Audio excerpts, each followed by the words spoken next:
Time. Taking the will into account and the reading that went ahead, what can we take away from that regarding former President Nelson Mandela's priorities? I think it does give a clear sense of who he was and the things he cared about. He cared about, and that's not something new, really. We always knew that he cared a lot about people who have touched his life, perhaps in small ways, like the person who worked for him at home, who cooked for him, the person who made sure that they answer the phones for him. So all those people he gave certain things to.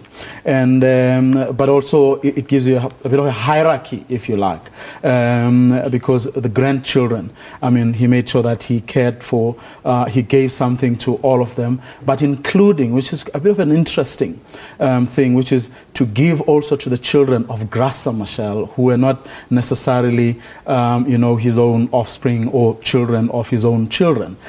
So it's that benevolence, it's that sort of big heart that Madiba had. But of course, worth noting also is that he gave to the ANC, which is also consistent with things he said over and over again throughout his life, that he regarded the ANC as his home, and he believes that it is an organization that stood and continues to stand for the greatest of all things. But there's an interesting little thing there worked into that. There's somewhere where it talks about between 10 and 30% and leaving the discretion to his trustees, who is giving like a lot of discretion. In other words, if for argument's sake, the trustees were to think the ANC is not doing or is not continuing with the sort of legacy that Madiba would have supported, they'll probably stick to 10%, and not take it to 30%. And those sort of little provisions say a lot about the thinking or the thought processes that went into actually putting together that will. And I think he tried to satisfy everyone as much as he could, and as much as he was giving, he had that hierarchy. It's not a surprise that Graça Machel is going to get quite a lot compared to everybody else. That was his wife, and as he had, himself said over and over again, he loved her with all his heart. What do you make about the way in which the will was read out, the public way in which it was read out?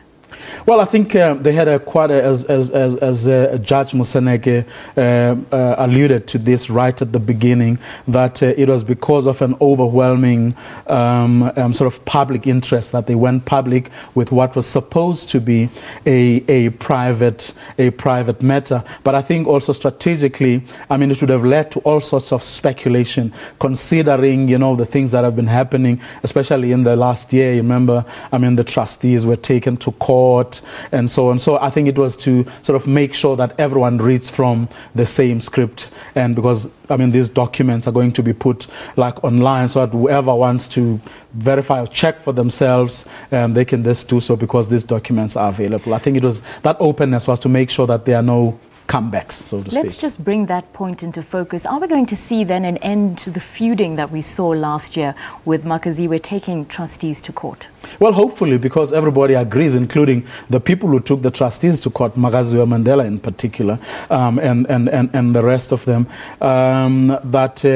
because their argument at the time was that they didn't want to go to court, but they went to court because the trustees forced their hand. In other words, they believe that, which I think is consistent, with what was written and some of what was read today, that there are provisions for family members in the event. For instance, even though they are getting 3 million, others getting 100,000 rand, so there's still provision for people who, if, for example, they run into problems of one kind or the other, or the things that they want to do, they can always approach the trustees to ask for more money. In other words, over and above what they are going to get. So what Makaziwe and them were arguing last year was that there were these trusts which were actually put together precisely for them to be able to go on, as he said in the one interview we did with her, if they wanted to go overseas or buy houses, so be it, because the trusts were actually